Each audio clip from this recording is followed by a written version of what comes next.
Welcome back ख़वातीन हज़रात। और इस वक्त के टॉपिक पर जाने से पहले हम आपको ये आगाह करते चलें कि चेयरमैन PTI इमरान खान साहब आज एहतसाब अदालत में पेश होंगे और उनके खिलाफ जो दहशतगर्दी के हवाले से केसेस किए गए हैं उन मुकदमात पर ज़मानत के हवाले से समाअत होगी। और इस पर मज़ीद जानने के लिए हमारे साथ हमारे नुमाइंदे मौजूद हैं। ताहिर नसीर, अस्सलाम वालेकुम। जी ताहिर, आपको मेरी आवाज़ आ रही है?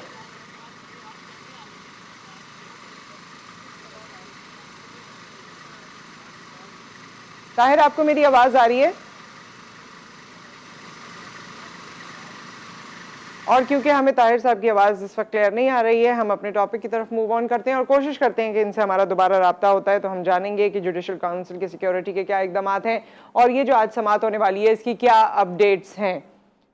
एक बार फिर हम ताहिर नसीर हमारे साथ मौजूद हैं। जी ताहिर, आप हमारे साथ मौजूद हैं? जी देखिए, आज चेयरमैन पाकिस्तान तहरीक-ए-इंसाफ इमरान खान अपनी अहलिया बुशरा बीबी के हमरा जुडिशल कम्प्लेक्स में पेश होंगे। इमरान खान के ऊपर 8 दहशतगर्दी के मुकदमात हैं, उनमें से एक मुकदमा 2022 का है और बाकी जो मुकदमात हैं वो 2023 के हैं। थाना संगजानी, थाना बाराकाऊ, थाना खन्ना, थाना रमना, थाना CTD में मुकदमात दर्ज हैं। उनमें आज तक इमरान खान की अबूरी जमानत मंजूर थी। अभी कुछ ही देर कबल इस्लामाबाद की इंसदादी दहशतगर्दी अदालत के जज राजा जवाद अब्बास हसन ने समाअत की, तो दौरान समाअत इमरान खान के वकील के जो जूनियर वकील थे वो अदालत में पेश हुए, तो उन्होंने कहा इमरान खान रास्ते में कुछ देर बाद वो आ जाएंगे। इस दौरान सरकारी वकील ने यह मौका अपनाया कि इमरान खान किसी भी मुकदमे में शामिल तफ्तीश नहीं हुए।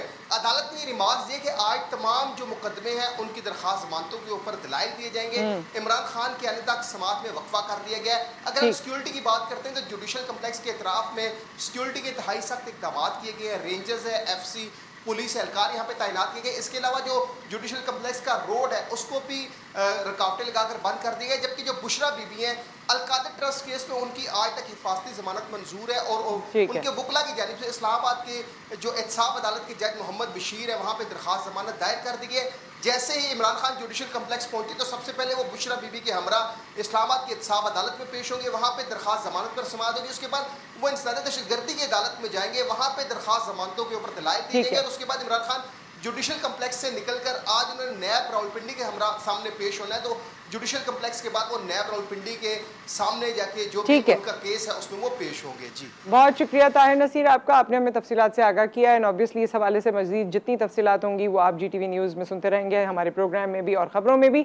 इस वक्त हम आपको लेकर चल रहे हैं अपने एक और टॉपिक की जानिब। डॉक्टर सईद खान इस वक्त हमारे साथ मौजूद हैं। प्रोफेसर डॉक्टर सईद खान, डाउ यूनिवर्सिटी से इनका ताल्लुक है और इस वक्त जो खबर फैली हुई है टाइफॉइड के हवाले से, जो कि 3rd जनरेशन एंटीबायोटिक से भी सही नहीं हो रहा, बच्चों में खास तौर पे इसके असरात देखे जा रहे हैं, उस हवाले से जितनी आगाही है वो हमें फराहम करेंगे। डॉक्टर साहब अस्सलाम वालेकुम।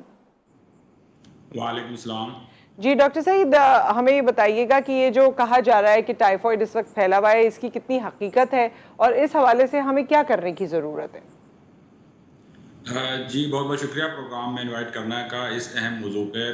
टाइफाइड एक बीमारी है, मुतादिद बीमारी है, जो एक बैक्टीरिया जिसको हम कहते हैं साल्मोनेला टाइफी, उसकी वजह से ये बीमारी होती है। और ये बीमारी और या बैक्टीरिया जो है गंदी संदी जो चीज़ें हैं या पानी है, खुराक है, उसके ज़रिए मुंतकिल होता है। तो ये जिस तरह आपने कोविड वेरिएंट आपने कंसेप्ट सुना कि वेरिएशन होती है, चेंजेस आती है, तो टाइफाइड में भी ऐसे बैक्टीरिया है जो ज़्यादा मुज़ाहिमत पेश करते हैं एंटीबायोटिक के ख़िलाफ़, जिसको हम कहते हैं कि ये तमाम जो एंटीबायोटिक है उससे खिलाफ ये मुदाफ़ियत इसमें बन गई है। तो ये जेनेटिक चेंजेस की वजह से ये बैक्टीरिया एंटीबायोटिक के ख़िलाफ़ मुज़ाहिमत पेश करता है। और ये गर्मियों में स्पेशली जब इसकी ट्रांसमिशन बढ़ जाती है, क्योंकि जिस तरह लोग सड़कों पे या ठेलों पे खाने खाते हैं या छोले वगैरह बच्चे स्पेशली स्कूल में, तो ये गर्मी की वजह से बैक्टीरिया की ग्रोथ बढ़ जाती है और इसके ट्रांसमिशन के चांसेस बढ़ जाते हैं। तो अगर हम सफाई का ख्याल करें तो बीमारी को हम रोक सकते हैं। लेकिन जो एंटीबायोटिक रेजिस्टेंस है, जिसको हम ड्रग रेजिस्टेंस कहते हैं, ये गैर ज़रूरी एंटीबायोटिक के इस्तेमाल से बढ़ रही है पूरी दुनिया में बिलखुसूस और पाकिस्तान में बिलखुसूस, क्योंकि यहाँ पे हर काउंटर पे आपको एंटीबायोटिक दस्तयाब है। कोई भी बंदा जाके एंटीबायोटिक ले सकता है बगैर डॉक्टर के प्रिस्क्रिप्शन के, जो एक नहीं होना चाहिए। तमाम जो तो डॉक्टर साहब जिनको रेजिस्टेंस हो गई है वो अब क्या करेंगे? वो किस तरह से फिर कौन सी दवा लेंगे, या उनके लिए कोई अद्वियात बची हैं या नहीं, उनके लिए क्रिटिकल हालात हो गए? अभी भी जो XDR है उसमें एक दो दवाई बची है, लेकिन जिस तरीके से ये एंटीबायोटिक हम यूज़ कर रहे हैं बगैर डॉक्टर के और मुस्तनद डॉक्टर के प्रिस्क्रिप्शन के, तो मैं नहीं समझता कि बहुत ज़्यादा देर लगेगी, जिसको हम कहते हैं पेन रेजिस्टेंस के तमाम एंटीबायोटिक जो है वो रेजिस्टेंस शो करेंगे, बैक्टीरिया जो है वो रेजिस्टेंस शो करेंगे। तो हमें चाहिए कि एंटीबायोटिक को हमें स्टीवर्ड करें, इसको महफूज रखें और इसका इस्तेमाल जुडिशल करें, जैसे डॉक्टर कहे उस तरह से इस्तेमाल करना चाहिए। अदरवाइज हम फिर उस प्री एंटीबायोटिक एरा में चले ठीक जाएंगे। है, एक वक्त तक एंटीबायोटिक नहीं थी तो वो दोबारा वो दोबारा वो आने टाइम आ वाला है जाए। कि अच्छा गैर डॉक्टर मौसर वो साबित हो। सईद, ये बताइएगा कि इसकी अलामात क्या हैं, कैसे पता चलेगा कि आप टाइफॉइड की तरफ जा रहे हैं? ये एक बहुत बड़ा अहम सवाल है, क्योंकि हर बुखार को लोग टाइफाइड समझते हैं या उसमें एंटीबायोटिक देना शुरू कर देते हैं। तो अलामात तो काफ़ी मिलती जुलती हैं दूसरी बीमारियों से, लेकिन ब्लड टेस्ट जो है वो बहुत ज़रूरी है। ब्लड कल्चर वो लेबॉर्ट्री से करवाना चाहिए डॉक्टर के प्रिस्क्रिप्शन के हिसाब से, ताकि पता चले कि एक तो पता चले कि ये बुखार जो है बैक्टीरिया की वजह से या वायरस की वजह से। अगर वायरल इन्फेक्शन है तो कोई एंटीबायोटिक उसमें काम नहीं करेगी, बल्कि ठीक है। वक्त का भी ज़िया होगा, पैसों का भी ज़िया होगा, और वो पेशेंट के लिए भी नुकसानदेह साबित हो सकती है। तो लेबॉर्ट्री टेस्ट बहुत ज़रूरी है कि ब्लड कल्चर से पता चले कि टाइफाइड है, फिर वो कौन सी एंटीबायोटिक का आरामद है वो भी पता चल जाएगा, क्योंकि कल्चर इंसेंसिटिविटी ऐसा अच्छा टेस्ट है इस ब्लड कल्चर जी, के। लेकिन अगर जैसे आप घर में हैं और अभी आपने ये ब्लड कल्चर वगैरह नहीं करवाया है, तो क्या आपको कोई ऐसी चीज़ है जो इसमें खुसूसी तौर पे होती हो जो आपको एकदम से साइन दे कि अब आपको ब्लड कल्चर कराना चाहिए या टेस्ट कराने चाहिए या देखना चाहिए इसकी जानिब, कोई ऐसा एक सिम्टम?